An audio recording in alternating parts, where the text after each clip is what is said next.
इस कहानी की शुरुआत होती है जुनवू नाम के एक यंग लड़के को दिखाते हुए। जब हर रोज की तरह आज भी वो दिन में काफी लेट से जागता है तो उसे पता चलता है कि उसके जागने से पहले ही उसके मम्मी पापा यहाँ से जा चुके हैं। जुनवू की मदर ने उसके लिए एक नोट छोड़ा था जिस पर लिखा हुआ था कि घर में खाने पीने का ज्यादा सामान नहीं है, तो जल्द से जल्द तुम ग्रोसरी शॉप जाके खाने पीने का कुछ सामान ले आओ। जुनवू सोचता है कि ग्रोसरी शॉप वो बाद में भी चला जाएगा, इसलिए फिलहाल कुछ इधर उधर के काम करके अपना टाइम पास करने लगता है। फिर इसके कुछ देर बाद जब वो ऑनलाइन गेम खेलने में पूरी तरह से मशरूफ था तो उसकी चैट में कुछ लोग अजीबोगरीब तरह की बातें लिखने लगते हैं। इन चैट्स में लिखा हुआ था कि अगर खुद को जिंदा रखना चाहते हो तो इस शहर को छोड़कर भाग जाओ। इसके अलावा किसी वायरस से होने वाले इन्फेक्शन के बारे में भी लोग इन चैट बॉक्स में लिख रहे थे। इसी दौरान उसका एक फ्रेंड उसे मैसेज करके कहता है कि जल्दी से टीवी ऑन करके देखो। फिर जब जुनवू टीवी ऑन करके देखता है तो उसे पता चलता है कि इस शहर में एक बड़ा ही अजीबोगरीब किस्म का वायरस फैल गया है।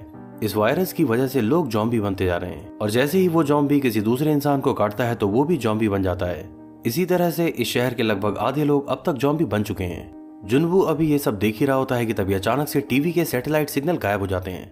इसके बाद जुनवू के फोन पर एक मैसेज आता है जो असल में कोरियन गवर्नमेंट की तरफ से एक इमरजेंसी अलर्ट था। इसमें लिखा हुआ था कि फिलहाल ये सिचुएशन हमारे कंट्रोल के बाहर है, तो अपनी जान बचाने के लिए आप सभी को अपने घर पर ही रुकना होगा। इतना कुछ देखने के बाद अब तक जुनवू को भी समझ आ चुका था कि यह मामला काफी सीरियस है। फिर इसके बाद जब वो अपनी बालकनी पर जाकर नीचे की तरफ देखता है तो बाहर का मंजर तो बहुत ज्यादा खौफनाक था। वो देखता है कि खून से लथपथ कुछ लोग बेतहाशा ही इधर उधर भागे जा रहे थे। इनमें से लगभग आधे लोग तो जॉम्बी बन चुके थे और बाकी अपने आप को बचाने की कोशिश में लगे थे। इन्हीं में से एक औरत अपनी बेटी को बचाने के लिए हाथ में चाकू लेकर बाहर आई थी। फिर जैसे ही उस औरत को उसकी बेटी नजर आती है तो वह वहां जाकर उसे गले लगा लेती है। लेकिन तभी अचानक से उसकी बेटी, जो कि अब तक एक जॉम्बी बन चुकी थी, वो अपनी ही माँ को बहुत बुरी तरह से काट कर घायल कर देती है। यानी कि इंसान जब एक बार जॉम्बी बन जाता है तो उसके लिए अपने और पराये में कोई फर्क नहीं होता। ये पूरा सीन जुनवू के लिए बहुत ज्यादा डिस्टर्बिंग था। इसी दौरान उसे फील होता है कि कोई उसके घर का दरवाजा बहुत जोर जोर से खटखटा रहा है। फिर वो जल्दी से इस बालकनी की खिड़की को बंद करके अपनी गेट की तरफ बढ़ता है। वो धीरे से अपना गेट खोलकर बाहर की तरफ देख ही रहा होता है कि तभी अचानक से एक आदमी जबरदस्ती उसके घर में घुस जाता है। वो जुनवू से रिक्वेस्ट करते हुए कहता है कि मैं कोई जॉम्बी नहीं बल्कि तुम्हारी तरह ही एक नॉर्मल इंसान हूँ, इसलिए प्लीज बस कुछ देर के लिए मुझे यहाँ पर रहने दो। वैसे तो जुनवू इस आदमी को अपने घर से बाहर भगाना चाहता था, लेकिन फिर भी कुछ सोचकर वो फिलहाल कुछ देर के लिए उसे यहाँ पर रुकने देता है। इसके बाद जब वो आदमी वॉशरूम के अंदर गया हुआ था तो बाहर लगे हुए खून के निशान को देखकर जुनवू ये समझ जाता है कि इस आदमी को भी जॉम्बीज ने काट लिया है। तो मतलब साफ है कि कुछ देर बाद ये आदमी भी पूरी तरह से जॉम्बी बन जाएगा। फिर जुनवू एक चाकू उठाकर उसे धमकी देता है कि वो उसके घर से बाहर निकल जाए, लेकिन वो आदमी अभी जुनवू को समझा ही रहा होता है कि वो पूरी तरह से ठीक है, इसलिए जुनवू को उससे डरने की कोई जरूरत नहीं। कि तभी अचानक से इस बंदे के ऊपर उस जॉम्बी वायरस का असर शुरू हो जाता है। अचानक से इसकी आंखें लाल हो जाती हैं और फिर इसका शरीर अजीबोगरीब तरह से टेढ़ा मेढ़ा होने लगता है और देखते ही देखते ये अच्छा भला आदमी अब पूरी तरह से एक जॉम्बी में तब्दील हो चुका था। अब जॉम्बीज का तो काम ही होता है नॉर्मल इंसान को काटकर उन्हें भी अपने जैसा जॉम्बी बनाना, तो ये नया नवेला जॉम्बी भी जुनवू को काटने के लिए उसकी तरफ बढ़ता है, लेकिन किसी तरह जुनवू उसे धक्का मार के घर से बाहर निकाल देता है और दरवाजा बंद कर लेता है। इसके बाद वो अपने घर में रखे हुए बड़े से फ्रीज को उस दरवाजे के पास लाकर लगा देता है ताकि बाई चांस अगर कोई जॉम्बी दरवाजा तोड़ भी ले तो वो इस फ्रिज की वजह से घर में अंदर ना घुस पाए। इसके बाद जुनवू अपने पेरेंट्स को कॉल करने की कोशिश करता है लेकिन कांटेक्ट नहीं हो पाता। फिर कुछ ही देर में उसे उसकी मदर का एक मैसेज मिलता है जिसमें लिखा हुआ था कि हम दोनों पूरी तरह से महफूज हैं और अपने किसी रिश्तेदार के घर पे रुके हुए हैं, लेकिन फिलहाल के इन हालातों को देखकर घर पर नहीं आ पाएंगे, इसलिए तुम्हें इस पूरी इमरजेंसी सिचुएशन का सामना अकेले ही करना होगा। और लास्ट में उन्होंने लिखा था जुनवू यू हैव टू अलाइव, यानी कि तुम्हें जीना होगा। खैर जुनवू को इस बात से थोड़ा हौसला मिलता है कि उसके पेरेंट्स पूरी तरह से ठीक हैं। फिर इसके बाद वो एक स्टिकी नोट पर मैं जिंदा हूँ लिखकर उसे अपनी फैमिली फोटो के साथ लगा देता है ताकि उसे देखकर उसे हिम्मत मिलती रहे। वो जानना चाहता था कि फिलहाल उसके घर में कितना खाना है और कितने दिनों तक उसका काम चल सकेगा। फिर वो उस सारे खाने को एक टेबल पर इकट्ठा करके उन्हें 10 अलग अलग छोटे हिस्सों में बांट लेता है ताकि आने वाले 10 दिनों तक थोड़ा बहुत खाकर उसका काम चलता रहे। फिर अगली सुबह वो अपने हाथ में एक पोस्टर लेकर सेल्फी लेता है जिस पर लिखा हुआ था कि मैं अभी जिंदा हूँ, और इसके बाद वो इस फोटो को सोशल मीडिया पर ये सोचकर अपलोड कर देता है ताकि बाकी बचे हुए जिंदा लोगों को ये देखकर थोड़ी हिम्मत मिल सके। इसके बाद वो अपनी बिल्डिंग के आसपास की स्थिति का जायजा लेने के लिए अपने ड्रोन कैमरे को बाहर भेजता है।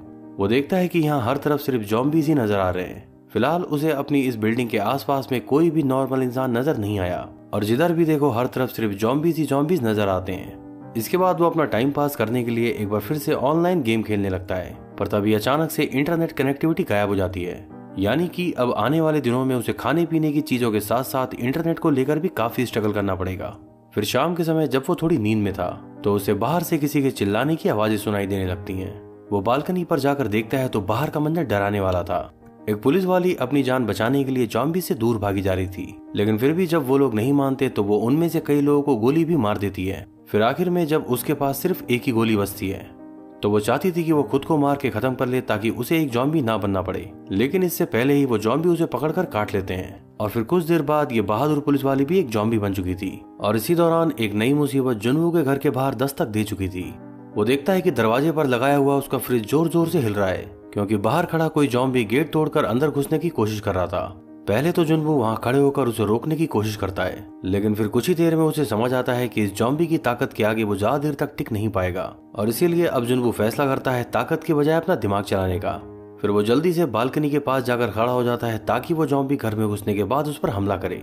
फिर जैसे ही वो ज़ॉम्बी जुन्नू को काटने के लिए उसकी तरफ दौड़ता है तो अचानक से ही जुन्नू उस बालकनी से कूदकर उसकी ग्रिल को पकड़ लेता है।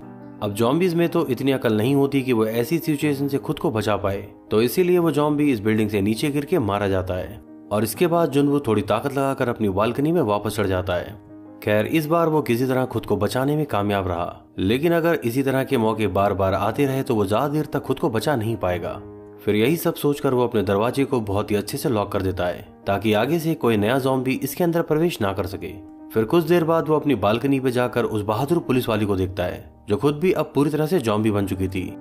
उसे देखकर जुन्नू को बहुत ज्यादा अफसोस होता है और अंदर ही अंदर उसे ऐसा महसूस हो रहा था कि मानो इस दुनिया से इंसानियत खत्म होने वाली है। फिर आने वाले दिन तो जुन्नू के लिए बद से बदतर होते जा रहे थे। एक तो इस शहर में ज़ॉम्बी वायरस की मार और दूसरा पिछले 10 दिनों का ये अकेलापन अंदर ही अंदर जुन्नू को बहुत ज्यादा परेशान करने लगा था। अब तक उसके पास जो खाना था वो भी ज्यादातर खत्म हो चुका था। फिर आखिर में वो अपने फादर की उन शराब की बोतलों को निकालता है जिसे उनके डर से जुन्नू ने आज तक नहीं छुआ था। फिर वो धीरे धीरे करके आने वाले दिनों में इस शराब को पीने लगता है और इस घर में खाने लायक जो कुछ भी बचा कुचा था वही सब खाकर अपना गुजारा चला लेता है।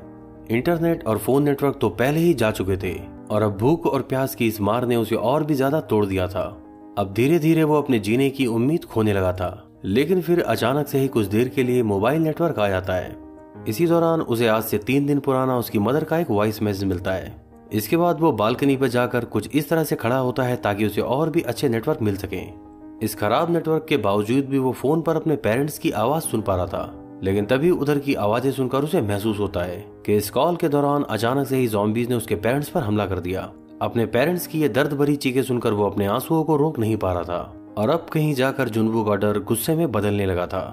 अपने माँ बाप की वजह से ही उसने इन बुरे हालातों में भी जिंदा रहने की कसम खाई थी और अब जब उसके माँ बाप भी शायद ज़ॉम्बीज के शिकार हो चुके हैं तो वो गुस्से में ये फैसला करता है कि वो ज़ॉम्बीज से फाइट करके उन्हें मारेगा। फिर इसके बाद वो अपनी गोल्फ स्टिक लेके कमरे से बाहर निकलता है और रास्ते में पड़े हुए एक घायल ज़ॉम्बी को बुरी तरह से पीटने लगता है। फिर वो जोर जोर से चिल्लाने लगता है ताकि और भी ज़ॉम्बीज उसकी आवाज सुनकर यहाँ पर आ जाएं। पर जैसे ही ज़ॉम्बीज की एक बड़ी भीड़ उसकी तरफ बढ़ने लगती है, उसके दिल में दहशत एक बार फिर से जाग चुकी थी और अब किसी तरह खुद को बचाकर वो यहाँ से भागना चाहता है। इसी दौरान वो एक समय तो बहुत बुरी तरह से फंस भी गया था, लेकिन तभी उसे महसूस होता है कि यह आखिरी बचा हुआ ज़ॉम्बी असल में अंधा है जो जुन्नू की तरफ बिना देखे बस आगे ही बढ़ा जा रहा था। खैर किसी तरह खुद को इन लोगों से बचाकर जुन्नू अपने घर के अंदर वापस आ जाता है। फिलहाल उसके द्वारा की गई हल्की सी आवाज भी ज़ॉम्बीज को उसकी तरफ अट्रैक्ट कर रही थी और कमाल की बात तो यह है कि कुछ ज़ॉम्बीज के अंदर अभी भी इंसानी यादें मौजूद हैं, जिस वजह से वो अपने टारगेट को आसानी से ढूंढ पाते हैं। जुन्नू को अब यह लगने लगा था कि वो शायद ज्यादा देर तक इन हालातों से बच नहीं पाएगा। फिर कुछ ही देर बाद वो अपनी खिड़की से देखता है कि यहाँ की सरकार इस शहर में अलग अलग जगह पर बॉम्बिंग कर रही है। वो लोग ऐसे जगह को टारगेट कर रहे हैं जहाँ पर ज्यादा ज़ॉम्बीज होने की संभावना हो। जुन्नू सोचता है कि शायद आने वाले दिनों में वो भी किसी ऐसी ही बॉम्बिंग के दौरान मारा जाएगा। फिर इसके बाद वो अपनी जिंदगी का एक आखिरी वीडियो रिकॉर्ड करता है।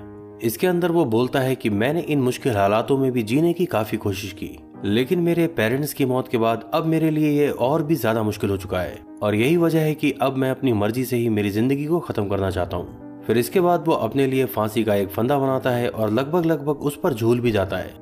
इसी दौरान उसे महसूस होता है कि कोई उसके घर के अंदर लेजर लाइट मार रहा है। वो देखता है कि ये लाइट उसके सामने वाले बिल्डिंग की तरफ से आ रही है, तो इसका मतलब ये हुआ कि जुन्नू के अलावा कोई और भी यहाँ पर जिंदा है। फिर यही सोचकर वो अपने मरने का इरादा छोड़ देता है और बालकनी पर जाकर सामने वाले बिल्डिंग की तरफ देखने लगता है। सामने वाली बिल्डिंग के एक फ्लैट में बिनी नाम की एक लड़की अभी भी जिंदा है। फिर ये दोनों एक दूसरे की तरफ हाथ हिलाकर मानो ये इशारा करने की कोशिश कर रहे हो कि इन मुश्किल भरे हालातों में मेरे अलावा किसी और को भी जिंदा देखकर मुझे बहुत खुशी हो रही है। बिनी उसे इशारों में ये समझाने की कोशिश करती है कि लूजर बनने के बजाय वो हिम्मत से जीने की कोशिश करे। और अब आखिरकार एक बार फिर से जुनवू को जीने की एक वजह मिल चुकी थी।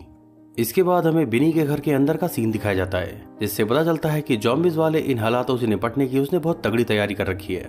बिनी ने अपने घर के अंदर कुछ ऐसे ट्रैप सेट कर रखे थे जिससे कोई भी ज़ॉम्बी अगर उसके घर के अंदर आए तो फंस जाए, और इसके बाद वो एक कुल्हाड़ी से उन्हें मारकर बाहर फेंक देती थी।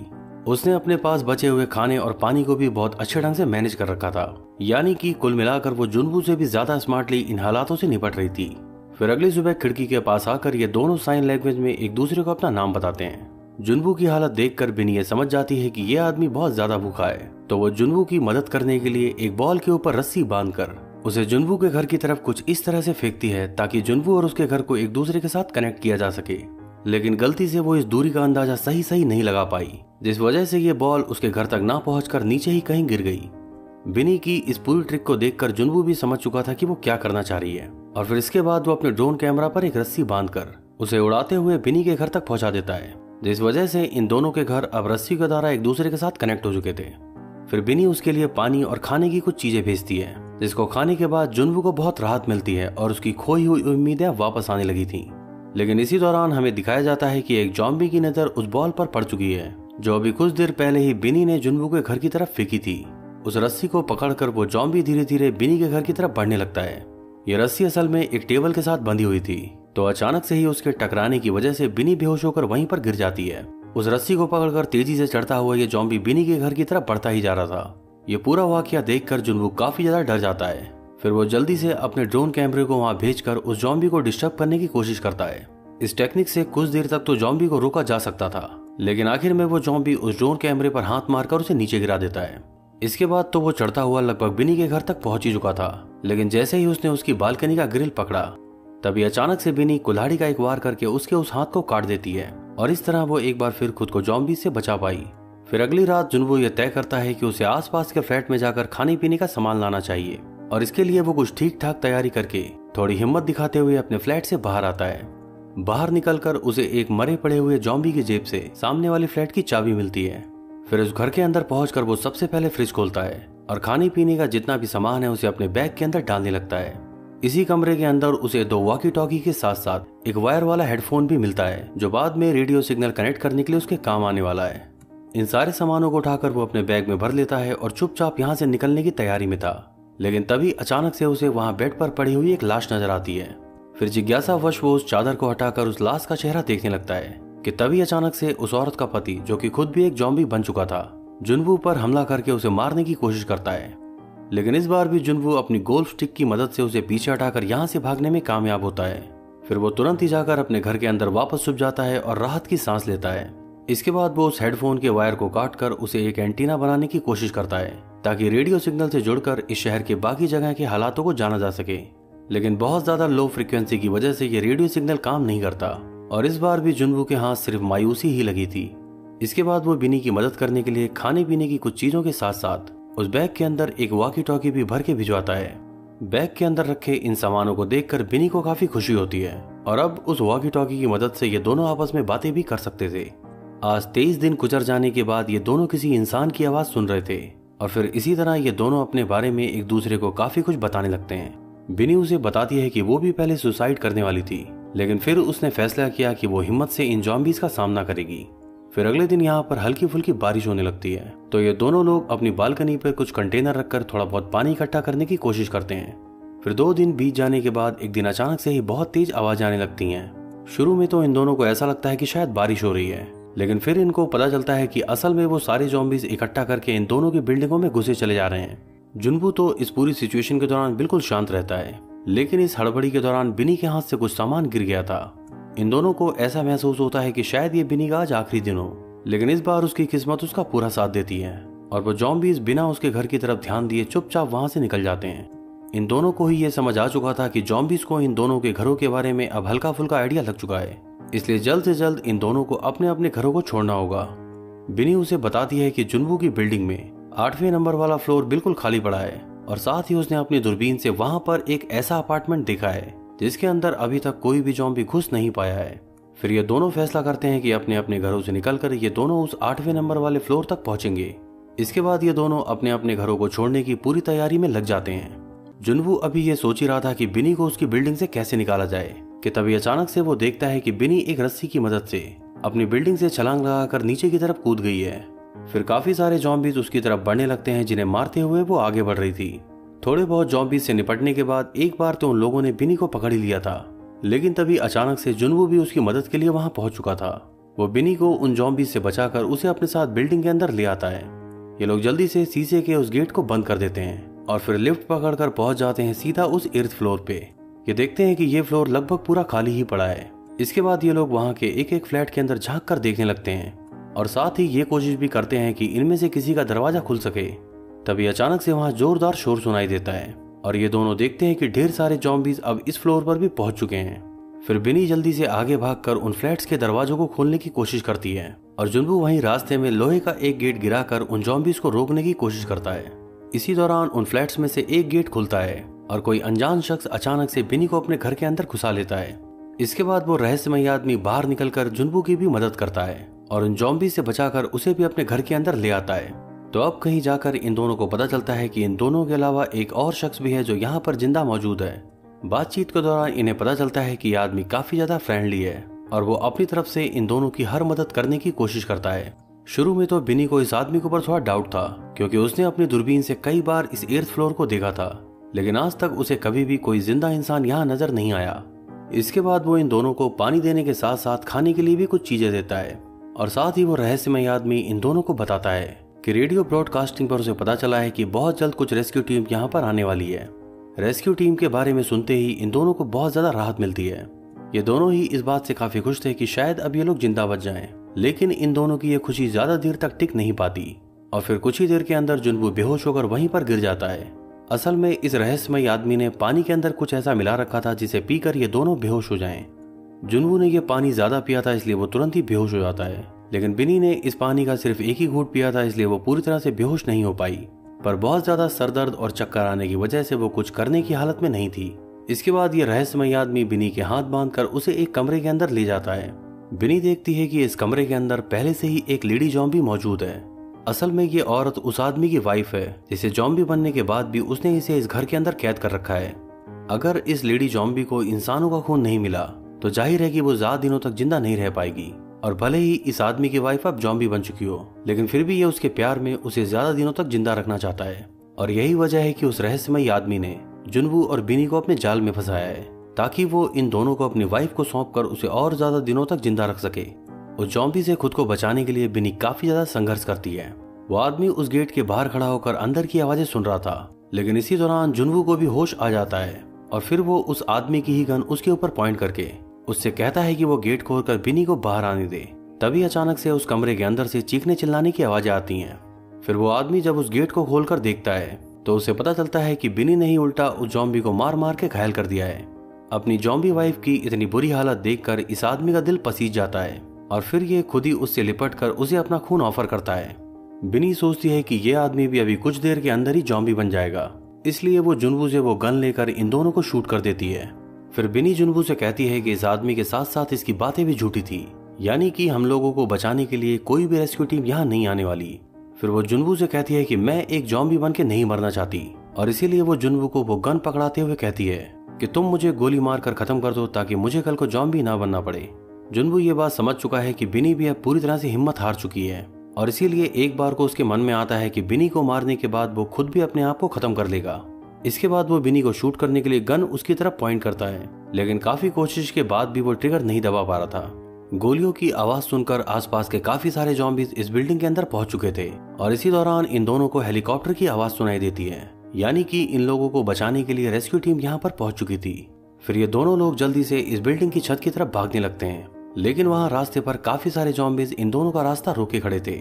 जुनवू एक साइकिल की मदद से कुछ देर के लिए उन ज़ॉम्बीज को संभाल के रखता है और इसी बात का फायदा उठाकर बिनी इस बिल्डिंग की छत तक पहुंच जाती है। पर वहां पहुंचकर उसे पता चलता है कि रेस्क्यू वाला वो हेलीकॉप्टर शायद यहाँ से जा चुका है। फिर कुछ ही देर में जुनवू भी खुद को उन ज़ॉम्बी से बचाकर इस छत के ऊपर पहुंच चुका था। लेकिन यहाँ पर रेस्क्यू टीम वाला वो हेलीकॉप्टर ना देखकर वो बहुत ज्यादा मायूस हो जाता है। धीरे धीरे वो सारे जॉम्बीज भी इस बिल्डिंग की छत तक पहुंच चुके थे। ये दोनों लोग ही समझ चुके थे कि ये हमारा आखिरी समय है।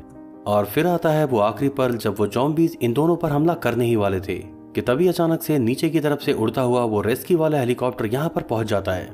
उसके अंदर बैठे हुए 2 सोल्जर्स उन जॉम्बीज के ऊपर धनाधन गोलियां बरसाने लगते हैं और इसी बात का फायदा उठाकर इन दोनों लोगों को उस हेलीकॉप्टर के अंदर घुसने का मौका मिल जाता है। फिर जैसे जैसे ये हेलीकॉप्टर उड़ते हुए इस बिल्डिंग से दूर जा रहा था तो वैसे वैसे ही इन दोनों की जान में जान आ रही थी। फिर कुछ ही देर में इन दोनों के फोन में अब मोबाइल और इंटरनेट नेटवर्क भी आने लगे थे और जुनवू देखता है कि आज सुबह ही उसके पेरेंट्स ने एक मैसेज किया है, यानी कि उस दिन जुनवू के पेरेंट्स जॉम्बीज के हमले से बच गए और अब तक वो अपने जिन माता पिता को मरा हुआ समझ रहा था वो दोनों असल में जिंदा हैं। जुनवू के चेहरे की खुशी को देखकर बिनी भी ये सारी कहानी समझ जाती है और अब कहीं जाकर ये दोनों उन सारे बुरे हालातों से निपटकर खुद को जिंदा बचाने में कामयाब हुए। फिर आखिर में ये दोनों अपना फोटो खींचकर सोशल मीडिया पर एक पोस्ट डालते हैं और उस पर लिखते हैं #alive, यानी कि हम दोनों अभी भी जिंदा हैं। और ऐसे ही एंडिंग के साथ खून खराबे से भरी हुई ये कहानी यहाँ पर समाप्त होती है।